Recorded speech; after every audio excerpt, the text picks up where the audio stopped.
Now, live, this is 8 News Now, Weekend Edition. When you hear the word opioid on the news, it's usually attached to other words, including crisis and epidemic. Opioid stories have become a staple of the nightly news as politicians at the state, local, and federal levels demand crackdowns and other initiatives. One side of the opioid issue has been largely ignored, though, the needs of chronic pain patients. Tonight, the I-Team's George Knapp is here to preview a week-long investigation of the opioid conundrum. Well, John, everyone listening to this program has either experienced chronic pain or has someone in their family struggling with pain issues. An estimated 100 million Americans cope with chronic pain, and tens of millions of those rely on opioids as one part of their treatment. The medications help them function, go to work, live semi-normal lives. Not anymore. The crackdown aimed at drug abusers dying of ODs has led to abandonment of legitimate patients who've been forced to live in agony. It was totally different. It was a whole new level of pain that you just don't even think, you can't even imagine it until you experience it. And there's other conditions like arachnoiditis that nobody has heard about or knows about, but they cause this burning fire pain that is excruciating and can make you question, do I even want to be alive if you can't get the right treatment for it? It takes over everything, yes. When you are in pain, and it's hard to explain to people that have not felt the pain that you feel because you can't explain how it incapacitates you. Did you think you're going to die? Yeah. Honestly, I was pretty close to killing myself because I just didn't think I could handle it. He said, "Don't you dare let this doctor get away with this." And he took the gun out and he put it up to his chest and he pulled the trigger. It's almost unbelievable the number of people whose lives have been destroyed, the number of people who are planning suicides, the number of people who tell me they don't want to live, and that they see no hope and no future because they've been abandoned by their doctors. Patients have had it. They're tired of being looked at as being criminals because they have chronic pancreatitis or chronic back pain. It's gone too far. The federal government is sort of giving the message, we don't care if you die. We don't care if you suffer. We don't care if you lose your doctor. We don't care if you have unnecessary surgery. We don't care if you're called a drug addict or have to go into a mental health center. We don't care anymore. Back in September, we aired our first report on this project in hopes that pain patients would reach out to us and tell us their stories. I'm still getting calls and emails by the hundreds. We interviewed dozens of people, pain sufferers, pain experts, doctors, regulators, people on the front lines. There is a silent opioid crisis, but it's not the one that's been reported so far. All this week, then, our news team will be showing you the faces of pain, how legitimate patients have become collateral damage, abandoned by doctors and pharmacists who've been intimidated based on evidence that is specious and contradictory. Our Pain, the Other Side of Opioids is the operating title, with news stories airing each night at 6 and 11, starting Monday night with how politicians and the media have exploited and muddied these issues. You've covered some of this stuff. You've covered some of this stuff here, covered some of the stuff in other cities I've worked in, and it's a major issue in all across the country, but especially in southern Nevada. So many people dealing with chronic pain. Well, it's coming to a head, and I think we're going to have to help shine a light on it now. We'll see how the light is shown this week. Thanks, George. Sure. You're watching 8 News Now at 6. Well, millions of Americans who rely on opioid medications for pain relief are in anguish because of government pressure to reduce prescriptions across the board. Doctors, pharmacists, and other providers have already made drastic cuts in the amount of pain medicine that they can dispense, with more cuts on the way. Now, the actions are being taken in response to media reports about the opioid epidemic. And tonight we begin a week-long investigative project examining the other side of opioids. I-Team reporter George Knapp starts it off. George?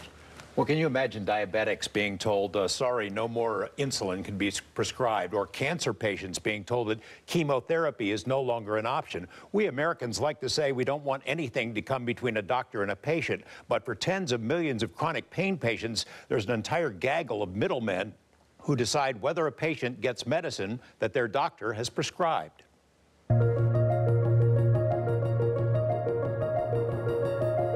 Metro Police says a former patient walked into the Center for Wellness and Pain Care and demanded to be seen immediately.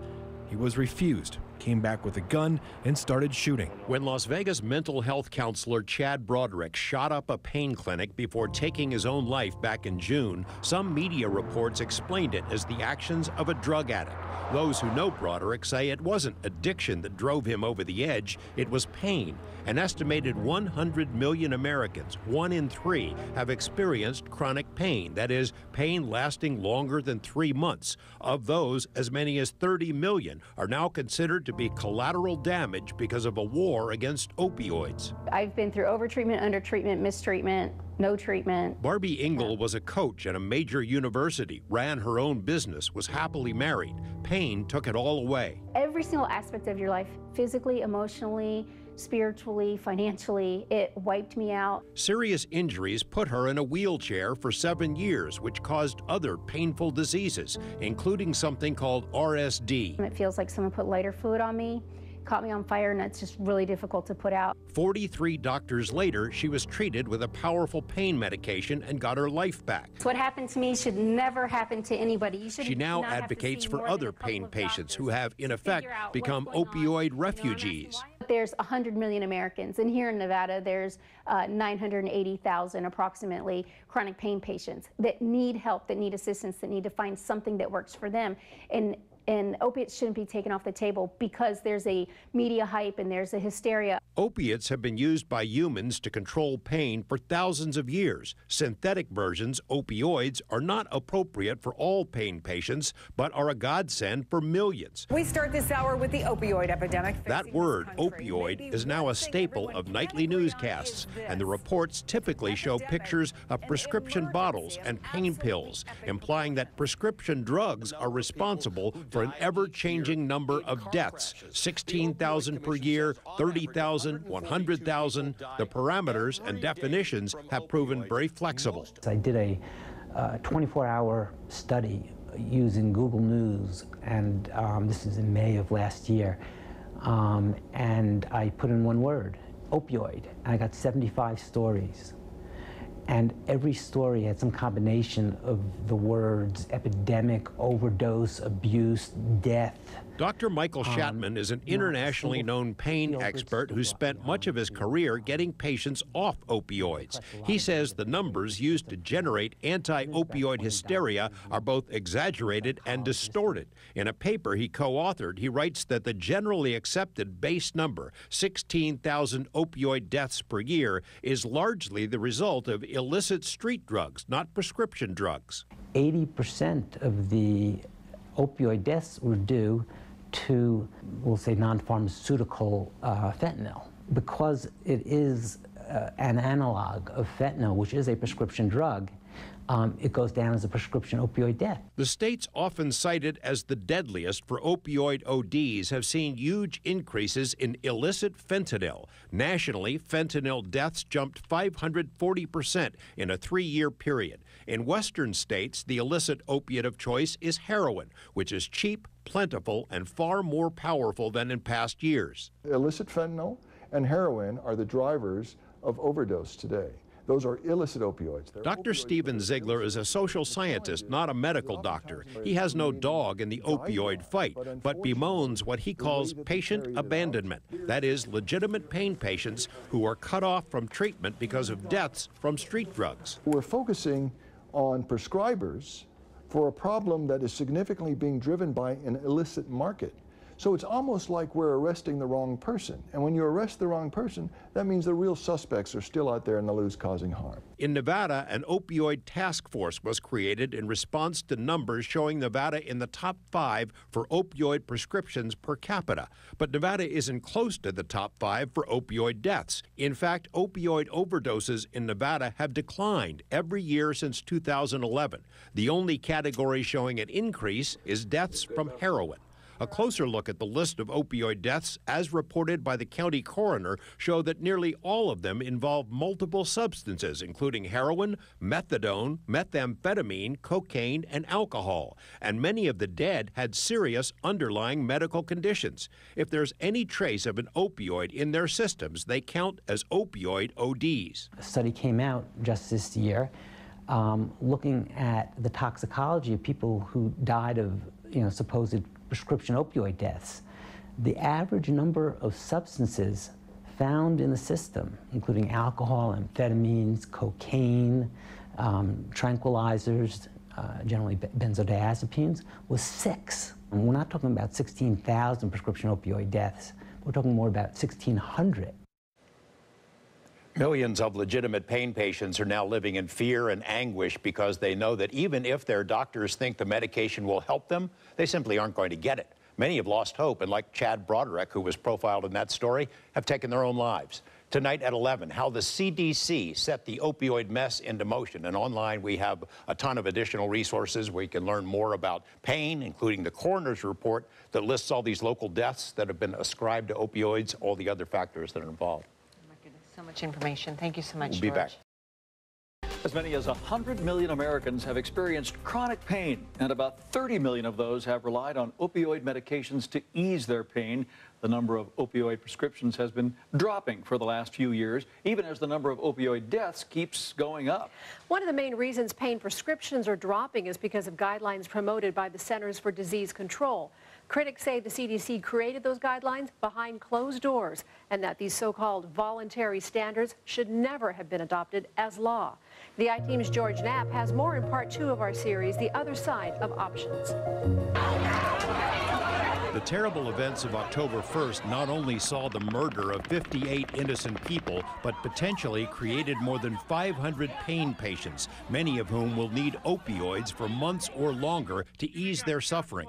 As it stands, though, they, along with millions of others with chronic pain, won't get what they need. Millions of our fellow citizens are already addicted. The president, his wife, his advisors, and just about everyone else in public life have weighed in on the so-called opioid crisis. Public enemy number 1 in the United States is drug abuse. For more than a century, American politicians have scored points by declaring war on various drugs, heroin, cocaine, marijuana, all of which are still widely available. But the new drug war has already made a huge dent because its target is legally prescribed. The impetus started about 15 years ago when doctors, pharmacy chains, and drug companies unleashed a new generation of pain medications. Pill mills flourished. Patients died. But the pill mills have since been shut down. All the records show is that the prescribing hit its peak in 2010, and the number of opioids and the amount of opioids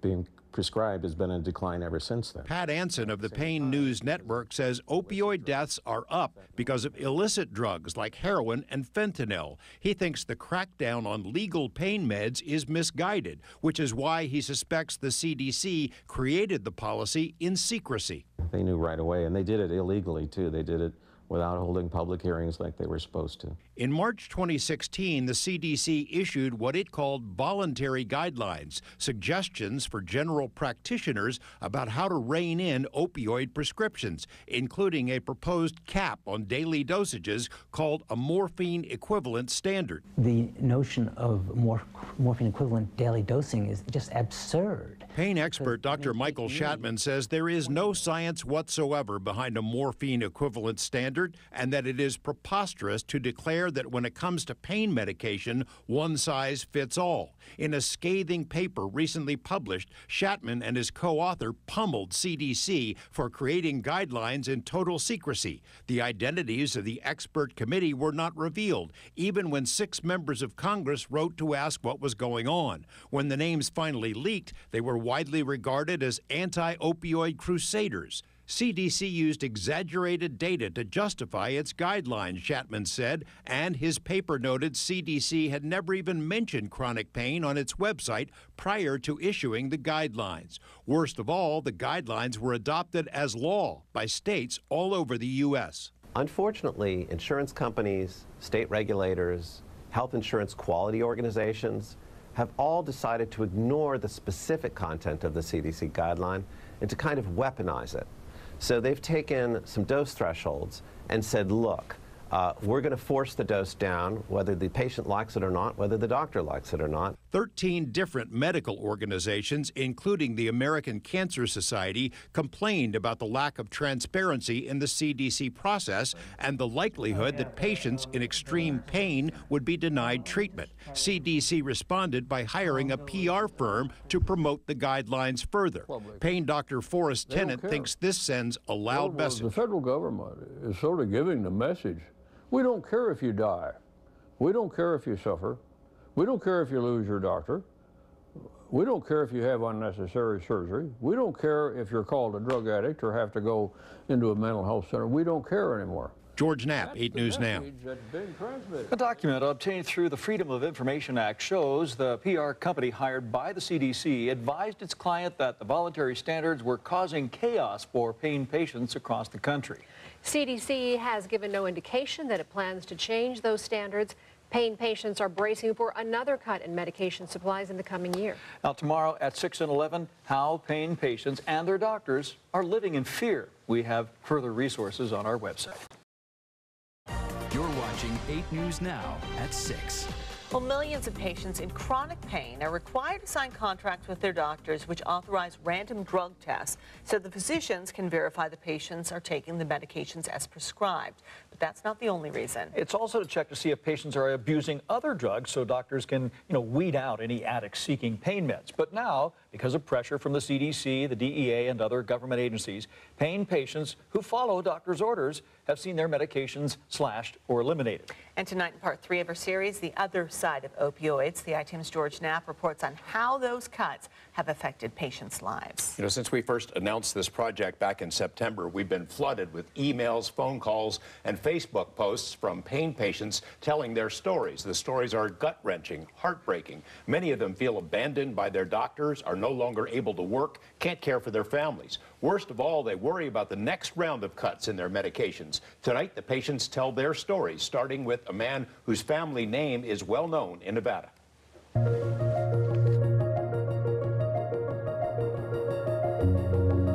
On June 24th, 1961, I had an airplane crash. At the ripe old age of 18, fledgling pilot John Lear crashed this plane and was hospitalized with multiple injuries. I broke both ankles, broke both legs in 3 places, broke my jaw, lost all my front teeth, had a concussion, crushed my neck. Doctors told Lear he would never walk again. They were wrong. He spent 35 years as an airline captain, 15 of those as a pilot for the CIA. After retirement, Lear crushed his neck and spine in a mining accident. He reluctantly took 2 prescribed pain medications that left him in a haze but eased the pain. That ended last year when medical providers were pressured by the CDC and DEA to start cutting back on opioids. And I go down to Walgreens, they said, sorry, your doctor's been down here, says that you're taking an illegal drug, methamphetamine, and I can't issue these. The idea that this 74-year-old retiree who rarely leaves home was partying with meth is ridiculous. But a urine test supposedly showed 10,000 nanograms of the drug in his system. I wouldn't, honestly, I don't know what it is. I've never taken a legal drug. I've been flying all my life. You can't take drugs and fly. Lear was in agony without the medication, plus his health plan kicked him out. It's not uncommon. A lot of doctors are doing that right now, and they're not necessarily waiting for him to die. They're just to say, I'm not going to treat you anymore. Or another method that they use is they give them a urine drug test, which are notoriously bad. They're not reliable, and they'll say, oh, there's marijuana in your system. I'm not going to treat you anymore. In Nevada, as elsewhere, pain patients sign contracts and agree to certain conditions, including random drug tests. Millions of patients who've played by the rules have seen their prescriptions cut in half or eliminated anyway, supposedly as a way to prevent opioid addiction. The unintended victims are the senior citizens. If they can't get their medication, they aren't going to go buy heroin and shoot it and die of a heroin overdose. They're going to suffer. Jeremy doesn't want his identity known. He was healthy his entire life, but then needed hip replacement surgeries and developed diabetes. With medication, he managed his chronic pain enough to still run his own business and support his family. His doctor didn't want to cut his prescriptions, but felt pressured to reduce them by half, which means Jeremy is in pain pretty much all the time and is running out of hope. I want to be a productive citizen, and I don't want my fellow citizens of Nevada or of the United States to pay my bills and to cause them to have to do that because someone's trying to manipulate my pain specialist doctor. It just doesn't make any sense medically or financially. The I-Team has received hundreds of emails and letters from pain patients in similar situations, patients who are not addicts but who need medicine to function. Amy has an incurable condition, RSD, more painful than childbirth, she says. When her medication was cut, she could no longer work. Pam's rheumatoid arthritis was previously manageable, but without meds, her quality of life is gone. Stacy is part of a support group for pancreatitis patients and admits, quote, "Some of us have suicide plans in place for when we can't take it any longer." Story after story from solid citizens who don't drink or smoke, whose lives have been shattered in the last year and feel abandoned by their doctors. I changed you to Tresiba. Las Vegas family physician Dr. Maurice Gregory bucks the trend in two ways. He still treats pain patients and he makes house calls to help those with mobility issues. Slashing opioids across the board as a reaction to addicts overdosing on street drugs is stupid, he says. That's like going to a parking lot and you see that almost all of the handicapped spaces are being taken up by people who do not have a handicap sticker. So you say, bright idea. What we'll do is we'll reduce the total number of handicapped spaces. We followed along with Dr. Gregory as he made house calls and spoke with his pain patients. Mostly, they are fearful about what their lives could be like if their pain meds are cut even more. Suicides among chronic pain patients have spiked in the last 2 years. It's not an idle threat. People lose all hope and decide to end their pain one way or another. More on that in future reports. Tonight at 11, Denise Valdez reports on how this kind of fear also permeates the ranks of doctors. Amazing. Thanks, George. Sure. The government crackdown on opioid prescriptions is intended to curb the addiction crisis, but many of the people who are overdosing aren't getting the pills from a legal source. Still, though, legitimate patients and compliant doctors are the ones being scrutinized, and many feel they're being lumped in with addicts despite following the rules. Tonight, in part 4 of our series, we talk to doctors who fear the guidelines go too far. And to try to create a relaxing, soothing environment for the patients so it could be just kind of an oasis when they get here. Dr. Daniel Laird has been a pain specialist for more than 2 decades, treating thousands of patients using a mix of Western and Eastern approaches, yoga, acupuncture, aromatherapy, and only prescribing opioids as a last resort. But since the Center for Disease Control issued stricter guidelines severely limiting dosages, everyone in the opioid chain is alarmed. Everybody's afraid. The pharmacist is afraid, the pharmacy manager is afraid, the district manager is afraid, the doctor's afraid, the nurses are afraid. Nobody wants to be accused of being a drug dealer or a drug dispenser or a drug pusher. And so everybody's constantly looking over their shoulder. This is the pain questionnaire that I have patients fill out every Laird files nearly 50 pages of paperwork per visit per patient. He doles out opiates much more frequently than other doctors, so he is keenly aware that the feds and state agencies are monitoring him. I suppose that every doctor has this horror scenario in his mind or her mind that the DEA is going to show up at your office door with a pair of handcuffs and confiscate all of your patient files and you'll be hauled off to federal prison. Throughout the state of Montana, it's been like the Taliban took over pain management in Montana. It's kind of crazy. Montana-based Dr. Mark Ibsen knows what it's like to be in the crosshairs. The Drug Enforcement Agency thought he was over-prescribing and raising the risk of addiction and overdose. Investigators came to his office multiple times, and he briefly lost his medical license. This is a hostile regulatory environment, and I can't do it, and I can't help anybody if I'm in prison, so I stopped also. And, my patients were panicked, and I helped them taper down quickly, and I did my best to help them, but I wasn't going to risk my freedom. And the DEA came to check on me. They came to visit me 5 times. and it's sort of like the mafia coming to see you. His license was eventually reinstated, but he no longer issues prescription painkillers. Stories like this are not that uncommon. Prosecute one doctor and it sends shockwaves throughout the medical community. Like Dr. Christensen, a practicing doctor in Montana who was charged with dozens of felony counts after 2 of his patients died from an overdose. Dr. Stefan Cortez from the University of Alabama at Birmingham School of Medicine stresses doctors are being squeezed. So there's doctors who truly believe that if they just stop prescriptions, they're in the clear. The patient will be better off, they hope, but they don't know for sure. So we have this perverse situation where if you reduce doses, even if it causes your patient to die from suicide or other forms of distress, the doctor's record looks better, not worse. Physicians, prescribers, non-physician prescribers, etc., are scared. You know, they want to do what is best for their patient, but they are also a regulated profession.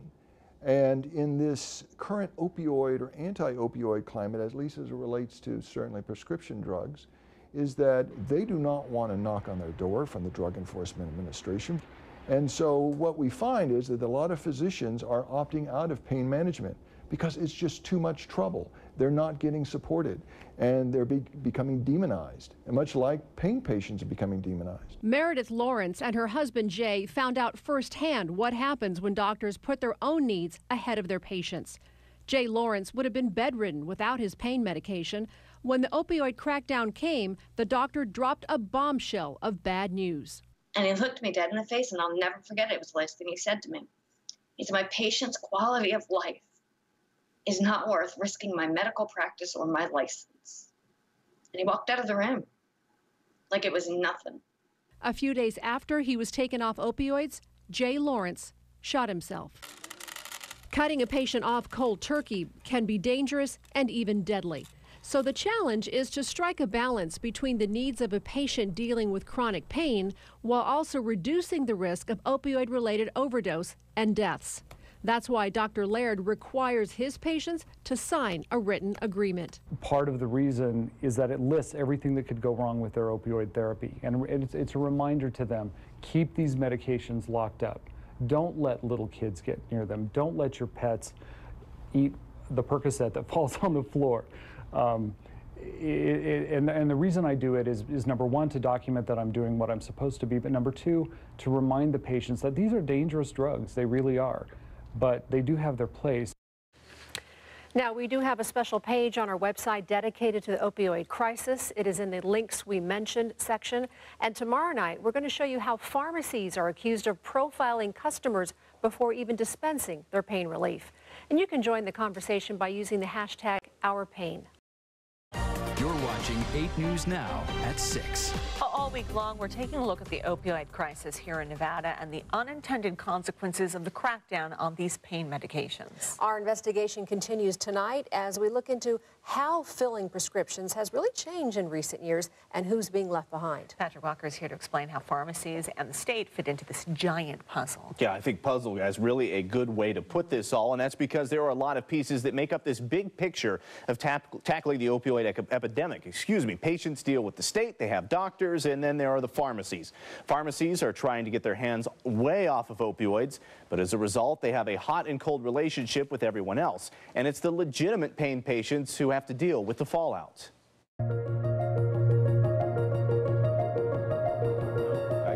I can't stand very long. She can't stand very long. 20 years ago, Dean and Teresa Winford's lives changed forever. We were stopped, and this diesel came from behind, and he didn't put on his brakes and hit us going 40 miles an hour. A drunk trucker slammed into Teresa's van. She hurt her back. Doctors thought she would never walk again. They were wrong. But my back was hurting so bad that they were giving me morphine. Since then, she's been through the gauntlet. Surgeries and screws up and down her spine. Prescriptions for Percocet and fentanyl. Now she's left with chronic pain and complications from diabetes. Teresa says she is forced to get her hydrocodone and Percocet from visits to the ER because pharmacies are filling fewer and fewer prescriptions for opiate painkillers. They immediately walk away, whoever's trying to help me. They get in a little huddle in the back, and then another one will come up and say,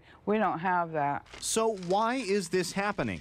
And time's gone by, we just wrote the medication, we gave it to the patient, they went to the pharmacy filled it, that was it. Pain management doctor Maurice Gregory says that's all changed. His nurse, Julie McCaskill, fields calls every day from pharmacies to verify prescriptions. But more frequently, she says patients are walking away empty-handed without pharmacies getting the doctors involved. Almost majority of our patients have already faced that type of dilemma where once they step into the pharmacy, pharmacists reject them, like without even question. That rejection, a result of profiling. Look, actually my age is an advantage. This instructional video, distributed by the Nevada State Board of Pharmacy, tells pharmacists how to profile people who might be potential abusers or diverters. In that moment of truth, we must evaluate the evidence in front of us, because it's not always who you think. The unintended consequence of this, legitimate prescriptions going unfilled. That leads to people like Teresa Winford and thousands of others trying to fill prescriptions at other pharmacies. As a result, a red flag goes up of pharmacy shopping, thus perpetuating the cycle. At a recent pharmacy board hearing, I asked one of the board's attorneys whether or not patients in this situation have any course of action to fix it. There is a regulation that allows a pharmacist to refuse to fill a prescription.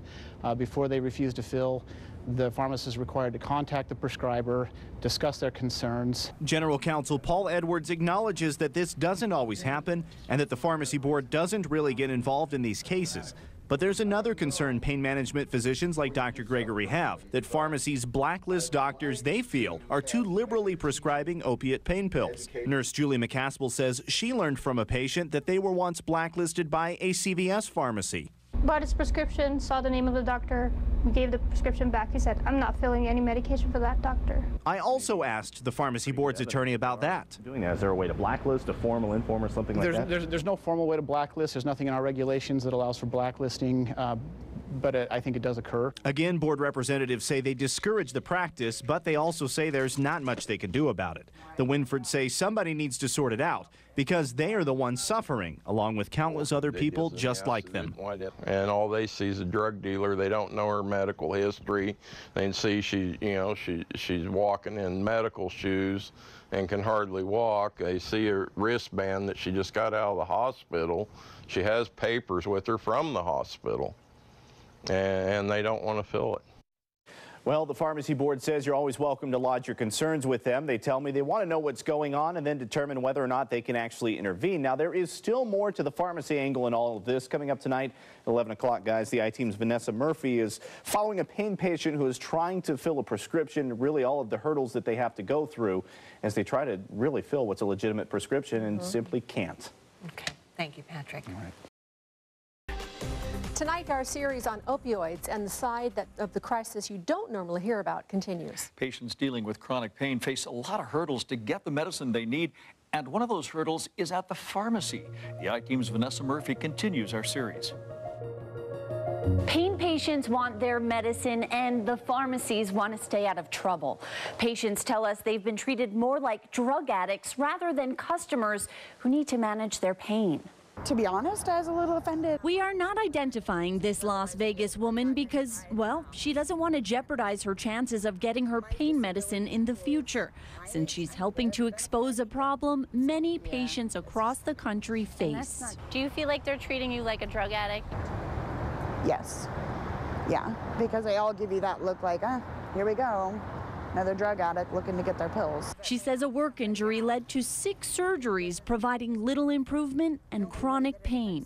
Today is my medication fill day.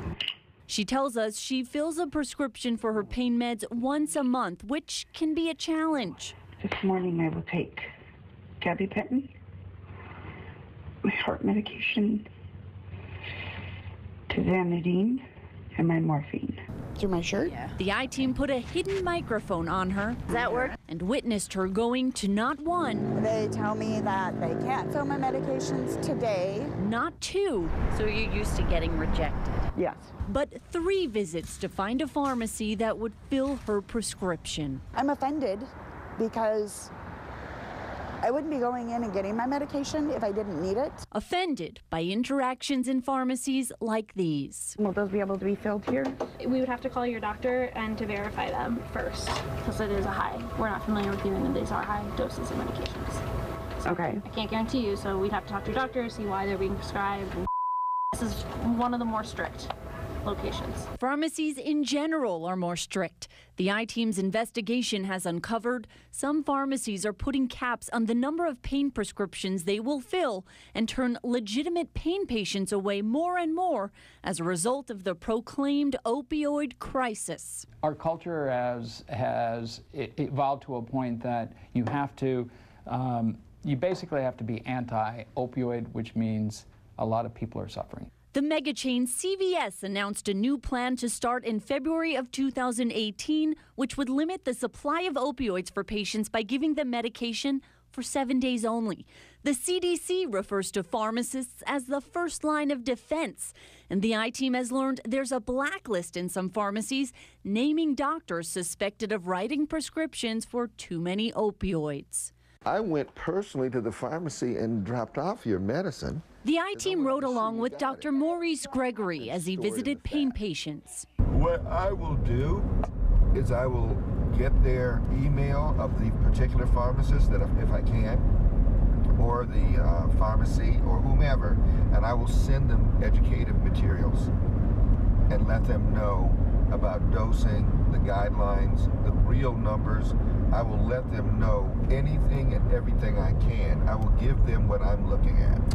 And I don't know if that gets me off the blacklist. The prescription gets a closer look, and so do the patients. Gregory says pharmacists often use their own patient profiling system and make decisions about who gets medicine and who does not based on personal appearance factors. Our last patient, he got his hair cut, his shirt's tucked in. He's trying to look, you know, reasonable, and he wants to have some pride. Should the person be looking disheveled? And if they come in looking disheveled, then you're going to say, wait a minute. This person looks like they just came off the street. Did they steal this script? Essentially, pharmacies acting or reacting to a massive social crisis where there's a lot of fear, a lot of regulation, and a lot of attention. Well, that pharmacy behind the window is Lord God Almighty. They can do whatever they individually want to do with that prescription. For this patient, a prescription, she says, means less pain and a better life. Muscle relaxer and extended pain medication. According to the Nevada Board of Pharmacy, by law, pharmacists have a right to refuse prescriptions, and starting in January, more red tape for pain patients. All controlled substance prescriptions must include a code for a diagnosis. If it's not there, the prescription cannot be filled. Vanessa Murphy, 8 News Now. Now, although pharmacists have the authority to refuse to honor a prescription, state law specifies that they are supposed to call the doctor to discuss overruling a legal prescription. Doctors and pharmacists told us that this is the part of the law that's routinely ignored. You can watch more reports from our series, Our Pain, on LasVegasNOW.com. And you can find more on our investigation into the other side of opioids tomorrow at 6 and 11.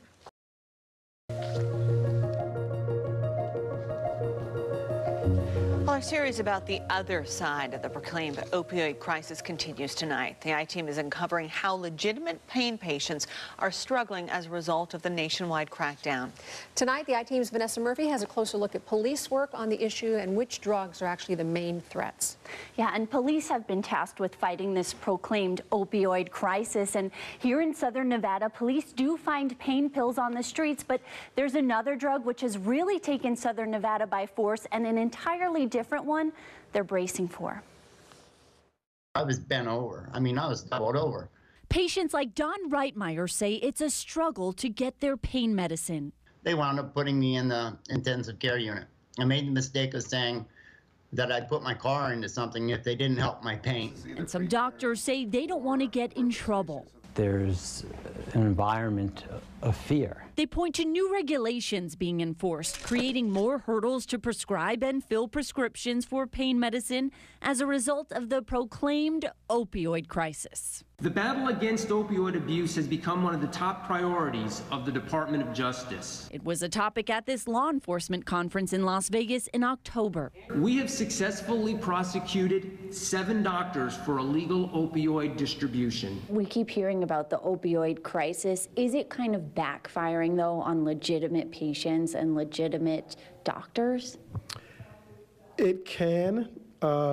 There's regulations out there, and a lot of people don't follow those regulations. Are you hearing complaints from physicians, though, that they do need to prescribe these pills, but they're fearful now of law enforcement?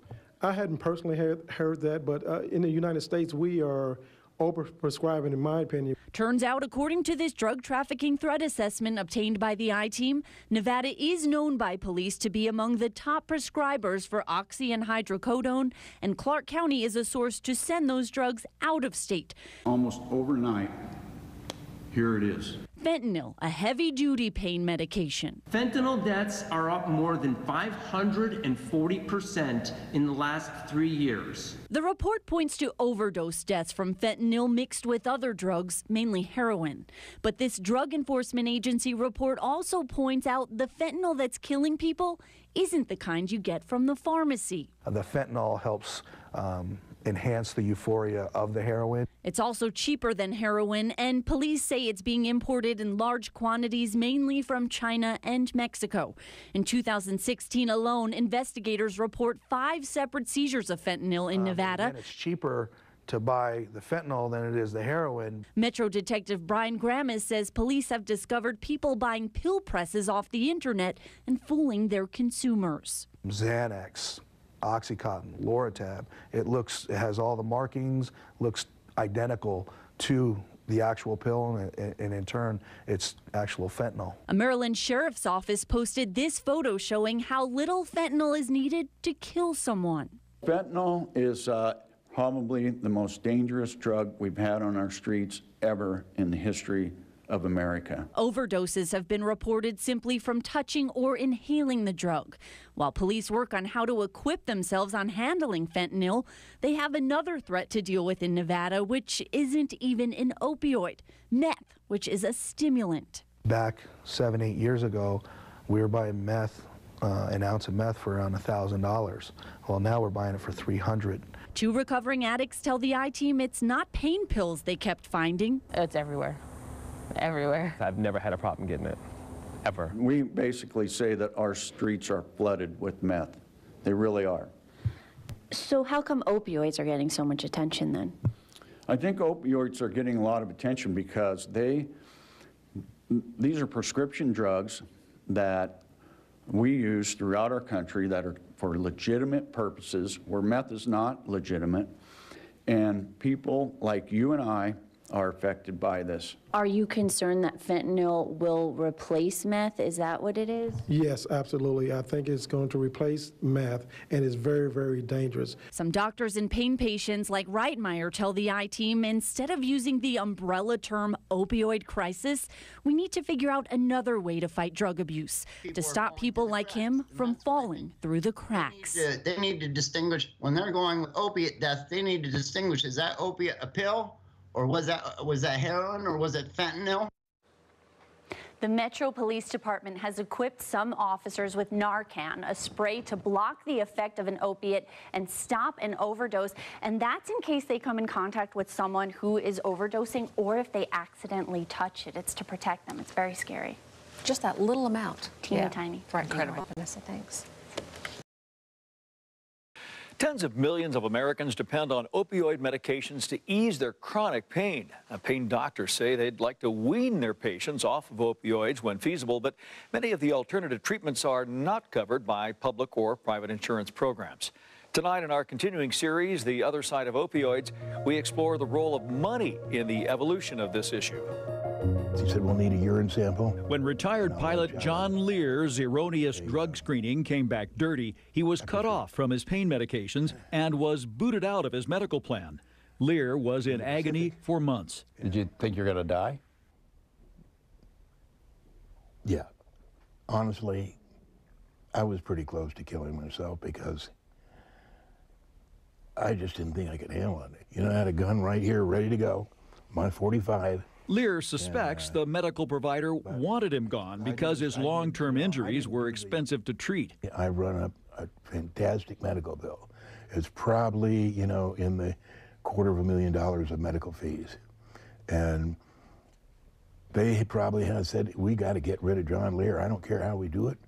He's got to go. He's costing us too much money. Everywhere you look in the opioid debate, money plays a key role. Some of the same pharmacy giants which cashed in on opioid sales during the pill mill era now require pain patients to obtain 2 non-opioid prescriptions for every pain medication they receive. Doctors often require patients to undergo expensive nerve block injections, whether they work or not. It's not going to work, and yes, I will be cut off from my medication. So I'm going to figure out how to pay for it. How do you know it won't work? I've had it done many times, many times. They don't want to pay for medicine, period. So this is what they'll do. Family physician Maurice Gregory makes house calls to help chronic pain patients who have trouble getting around. Gregory says chronic pain patients often have expensive underlying conditions, the kind that insurers don't want to cover. Across the board, private insurance giants are cutting back coverage for pain patients. Some end up leaving their doctors or turn to street drugs. Many give up. It's almost unbelievable the number of people whose lives have been destroyed, the number of people who are planning suicides, the number of people who tell me they don't want to live. The one entity that has not been, let's say, called out enough, that's hugely responsible for our current opioid problem and clearly responsible for the lack of treatment to chronic pain, are the insurance companies. Example, Maurice Gregory recommends an integrated range of opioid alternatives, including physical therapy and acupuncture, but they're not covered by private or government insurance. Pain expert Dr. Michael Shatman says the U.S. had more than 1,000 interdisciplinary pain programs covered by insurance back in 1999. Today, now outside the VA and the military, we're under 70 of these programs because insurance stopped paying for them. Unfortunately, some years ago, the healthcare system was changed under Obamacare. Forrest Tennant, a pioneer pain management doctor, thinks the opioid crisis is entirely about money. This is a deal to shift money. It's not to save money. Opioids are a very inexpensive way to help people who are truly ill have a life, keep their health up, live longer, take care of their families, take care of their jobs. In other words, this is a farce. Tomorrow night, the final 2 segments of our opioid project at 6 p.m., how the Veterans Administration handles opioid issues on behalf of injured vets. And then at 11 p.m., what we've learned and ideas on how to move forward. You can find additional materials on our website. You're watching 8 News Now at 6. Among the millions of people coping with chronic pain every day, many of them are veterans suffering the most. The years of service and injuries take their toll, and for many, the only relief comes from opioids.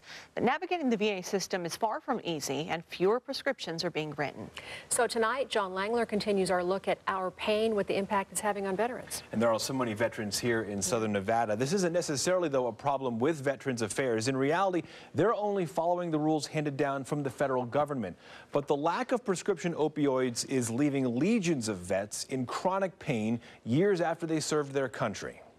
I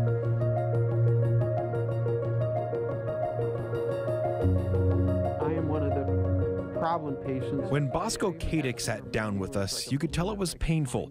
Not because of the conversation, though the topic was deeply personal. I'm 100% disabled. For Kadick, pain simply never goes away. Post-traumatic stress disorder, left leg, secondary for my right knee, secondary for my back. I've had roughly around 30 broken bones. Kadick joined the Army in 1975. It's an 11th Armored Cavalry Regiment, the 3rd Squadron. He's a Cold War veteran who, for a time, says he was imprisoned by East Germans.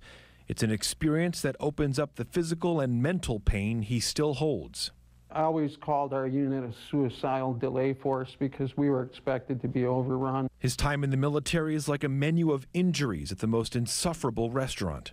I wound up with 41 operations, 18 operations on the left knee. I've had 2 titanium knees, total knee replacement, ruptured my entire quadriceps tendon. Relief comes from opioids. Without it, I would be in bed. I wouldn't be getting up and going around, and with the medication, it improved the quality of my life. But like so many other veterans, quality of life achieved through pain medication is being taken away. Efforts by federal regulators and agencies to curb drug abuse has motivated the VA to siphon off opioids. Dosages have been cut down, and patients are now forced to go to the doctor more frequently for prescriptions they sometimes won't write. Kadick has dealt with this firsthand. Basically, you were stigmatized as a junkie. We know that for a few pennies from the God-given opium poppy plant, we can save their lives. Dr. Forrest Tennant is one of many in the medical community pushing the feds to relax its rules. Some of his patients are vets too. He has both his leg gone and a brain cancer that's growing, and his VA hospital will not give him a codeine or a Norco for pain. Not one. They won't even give him a Tylenol for pain. And the absence of opioids is taking a real toll. Suicides among veterans is up. In 2014, the U.S. Department of Veterans Affairs reported 127 vets took their own lives in Nevada. And while not all are associated with chronic pain, experts have noticed a nationwide trend. Some who have served just cannot live with the pain. Let's call it like it is. The crisis is not the opioids. For Kadick, the crisis is in his knees, and it's not going away. That once you get so many surgeries, they don't want to deal with you because they know they're going to be prescribing, and it's just a numbers game now. We did serve honorably, and we put our lives on the line. I'm scarred physically and emotionally. I'm wounded, you know, so, but I'm sure many veterans are, and they are. There is some hope that alternative medicines can help, but that largely depends on the patient and what they're dealing with. Dr. Tennant, who you saw in that story, says many who have chronic pain need a lot more than medical marijuana, for example, to help. The VA has an opioid safety initiative to try and help veterans, and we have a link to that on our website. So if you are dealing with something like this, you want some more information from the VA, go ahead and check out our website. And we'll have another part tonight at 11 o'clock. All right, John, thanks. Well, chronic pain costs the U.S. about $600 billion each year, far more than addiction or even illegal drugs. Well, as we've been reporting, in response to a spike in overdose deaths, the CDC last year targeted prescription opioids. The CDC guidelines were supposed to be voluntary, but instead they were enacted into law all over the country. Millions of chronic pain patients have since been cut off from medication, while overdose deaths continue to rise. Tonight, in the conclusion of our series, George Knapp shares some of the voices of pain. She got a cigarette burning in her hand, y'all. Put it in the box.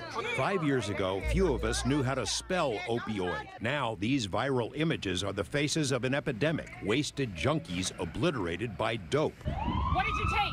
The line between street drugs and prescription medications has been blurred, as if on purpose. Now, all drug deaths get blamed on opioids, even though heroin and illicit fentanyl smuggled into the country are the primary causes. Another one of the great frauds and deceptions, and calling it a crisis, it's a crisis in those young people who are out there taking drugs on the street, but these are not legitimate pain patients who are going to physicians, taking their medicines as prescribed. The idea has taken hold that if you simply stop a pain patient's opioids, you're doing something about an addiction crisis. You are not. Well, I like to play my fingers these two fingers don't work as well as they used to. Las Vegas PR consultant Terry Murphy admits she is still angry at Big Pharma for what it unleashed more than a decade ago. During the pill mill wave, a member of her family overdosed and died. Another relative lives with extreme chronic pain. Her views morphed when Murphy became a pain patient herself. She had 2 surgeries on her neck. Opioids and her employees allowed her to run her business from home for almost 2 years. I did take medication from time to time, and because I didn't have to really go out a lot and people understood what I was going through, I was able to do it. Now, I always thought, though, gee, what if I didn't have that luxury? I mean, that's a huge luxury when you're going through that kind of pain. What if I was, you know, a food server or or a bartender or a construction worker. Murphy could afford alternative pain therapies, so wasn't dependent on opioids alone. She's still angry at the drug companies, but is more nuanced about opioids. According to my understanding, it's a disease that can be triggered by sunlight, by certain doses of antibiotics, I think. So I may have had it my whole life. This Henderson professional has endured crippling pain caused by lupus. Opioid therapy allowed him to move, be active. He lost close to 200 pounds, but like millions of others, he battles every month with insurance and pharmacies. The pain is always near. It makes you feel like you just want to stop existing.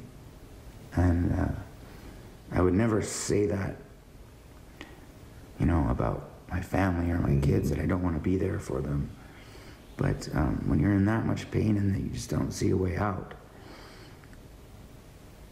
it's soul crushing. I had a hip replacement back in 1990. This patient, Jeremy, is still hanging on, still running his business from home, but he has trouble getting around or exercising now that his prescriptions have been slashed, against the wishes of his pain doctor. They go in to get their prescription filled and they go, sorry, we're not taking any new patients. So having done nothing wrong other than get your hip replaced, you don't get anything for pain, even right after surgery. They look at you like you're a criminal, too. Like, right, you get treated as public enemy number one. I can sleep at night, which is a big bonus. And I can actually spend time with my granddaughter. So without the medication, those years when you were in pain and without it, your life was a mess. It was a disaster, yeah. I felt pretty worthless. Not that I don't now, but I felt worse then. Couldn't leave the house? Couldn't work? No. Couldn't play with the kids? No. I shattered my L2 vertebrae. At a young age, Gary's body was mangled in an accident. His doctors discovered that because of his genetics, low doses of opioids didn't work. He needed prescription fentanyl to ease his blinding pain. For a while, he had a somewhat normal life. That's gone now. The insurance company refuses to pay for that unless you have cancer, because it's so expensive. And how expensive? They were charging $20,000 a month for my prescription. And I asked my doctor, I said, that's insane. Why should it cost so much? And my doctor's response was, the DEA forces us to charge that much because they don't want it on the street. So, yet it's all over the street. Right. Just doctors can't prescribe it, but it's all over the street. Right. It's called the land of the standing rocks. Retired pharmacist Rick Martin can no longer follow his passion as a landscape photographer. Instead, he's poured his energies into advocating on behalf of fellow pain patients. Millions of people have been forced to taper off opioids because of the CDC guidelines. Many physicians, insurance companies have misinterpreted, misread, misunderstood, and outright lie, as far as I'm concerned, about what the CDC guidelines are intended for. I have quotes from people from the CDC where they say it's voluntary, it's not a rule, law, or regulation. Involuntary tapers are not what they intended. When faced with years of pain ahead and no chance of relief, many who are cut off from medication do what Jay Lawrence did. His wife Meredith bought the gun, then drove him to their favorite park. And he looked at me and said, it's time. It's time to go. And put the gun up to his chest and he pulled the trigger. And he was gone before he hit the ground, they told me. But I was the one that called the police. George Knapp, 8 News Now. We will continue to follow issues and stories related to chronic pain, opioids, and addiction, and we welcome your input. You can share your own experiences with pain on our Facebook page, on our website. We have a mountain of related resources and links, including a letter from the CDC, which says the agency never intended to impose forced tapering on pain patients. At 6. A prominent pain doctor who was part of our special project about the war on opioids is now the focus of a DEA investigation.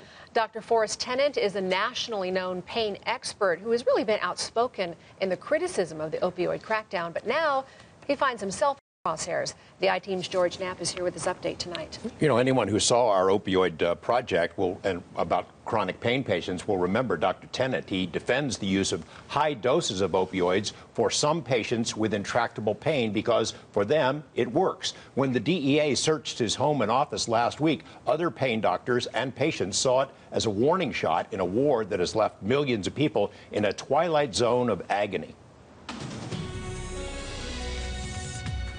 We've known opioids relieve pain, I think, before Christ was here. This is not new information. California physician Dr. Forrest Tennant has been outspoken in his defense of opioids for treating chronic pain patients. At the recent Pain Week convention in Las Vegas, he was honored with a Lifetime Achievement Award for the research he's done at his small clinic in West Covina.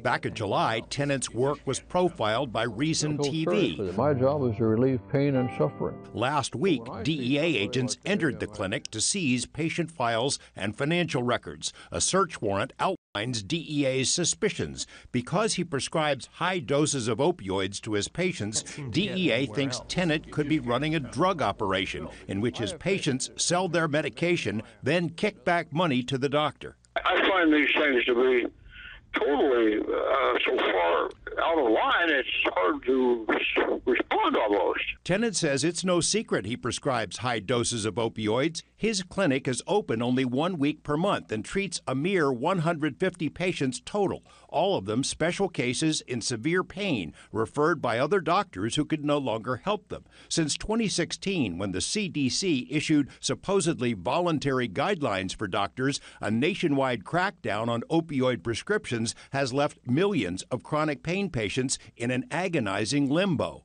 It's all the things around the regulations that are causing the doctors to drop out. My phone is filled up by 9 a.m. in the morning, and I feel terrible. We should be having a discussion. What are we going to do with these people? They're tragic, and people are being harmed physically, mentally, emotionally. Families are being destroyed. I've never seen anything like it in this country. Tennant says he understands that the DEA needed to go after pill mill doctors back when that was rampant, but that's not him. None of his patients have overdosed, and none have been caught selling their meds. Many fly in from other states where opioid medications have been severely curtailed. Since the DEA raid, several patients have stepped forward to say Tennant saved their lives. They include severely wounded Iraq war veterans abandoned by the VA and others who have terminal cancer. Are we going to just let these people die miserable much before their time, or are we going to provide them some palliative care to be comfortable when they die? The doctor says his clinic is not a moneymaker. Patients confirm he barely charges them at all. The main mission, Tennant says, is to study chronic pain and search for alternatives. News of the DEA actions seem to have roused other pain researchers. Several have written impassioned defenses of Tennant's work. Utah Dr. Lynn Webster was likewise targeted by the DEA. 4 years after his clinic was raided, the government announced no charges would be filed. By that time, Webster had sold his practice. Whenever you're investigated, there are people that believe there's guilt, and I will have to live with that the rest of my life. He and other pain experts suspect the raid on Tennant was meant to intimidate physicians who still prescribe opioids. Tennant, who is nearly 77 years old, says he isn't going to shut down because his 150 patients have nowhere else to go. To get a lot of people who are not pain patients or even related are starting to see the gross injustice of all this and the tragedy of all this, because guess what? If they can take this person's medical treatment away and let them die, is heart failure medicine next? Is insulin next? Because they don't like it or the cost? The DEA search warrant specifically mentions the huge cost of fentanyl that Tennant has prescribed for some patients. Also named in the warrant was a pharmacy often used by his patients. Included in the warrant are notations that Dr. Tennant was fined 20 years ago and was reprimanded 17 years ago for a misdemeanor charge about his billing. DEA started its current investigation in 2015, but obtained and served the warrant last week on the same day Dr. Tennant was in Montana to testify in the trial of another pain doctor. We have additional resources on our website if you want to learn more. Interesting. A lot more, I think, is coming from the story. Sure, too. we're going to stay on it. Thanks, George. Sure.